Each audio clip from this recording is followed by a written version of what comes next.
So when I was a kid, I really hated altar calls. They always felt super awkward to me. Like, I mean, like, walk of shame, very, I don't know, just very heavy. Yeah. You know what I mean? Like, I think it almost felt like exposing. If you walk down to that altar, everybody's gonna be looking at you. And then you're gonna be the topic of conversation for the next week and a half at least. Because whether that's good or bad, somebody's gonna be like, well, that brother been living in sin, but it's gonna be all right. Yeah. And I hated that feeling. So I got older and I used to travel with a guy named Eddie James. So he taught me this trick. He was just like, hey, when you're studying the Bible, find out the first time that something is mentioned in scripture and read the entire context so you can understand where it starts. Yeah. So God reminded me of that like hack from reading the Bible. When I'm like older, I go back home, I'm like, here we go.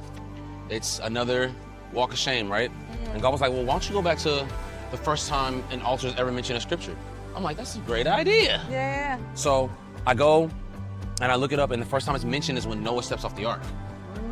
So steps off the ark, water just went down, it's dry land, and he builds an altar and he like worships the Lord. He's like, God, thank you for bringing my family through this like tough time, right? Through the storm, through the rain, right? And I was like, oh, you built an altar as a memorial or a meeting place with the Lord. That was the original context. Yeah. Got it. Okay.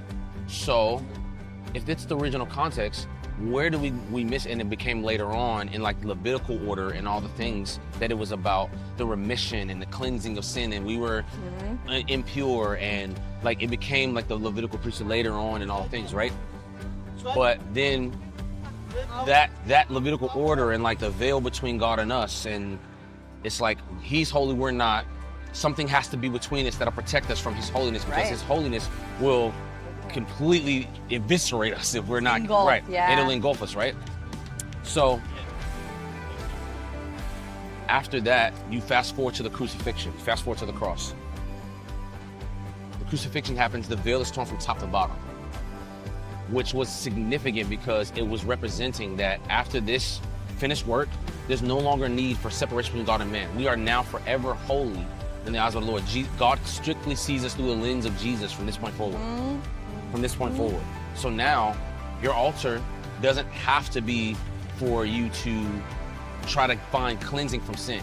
Now your altar can now be restored to the place where it was originally designed, a meeting place with me, to just break bread, commune, dine, like, and love one another. Right. Just, that's really what it is. I was like, oh, this has to be talked about. Yeah. The veil is being torn because God is like, yeah, we're no longer separated. You and I are now joined forever because of what Jesus did.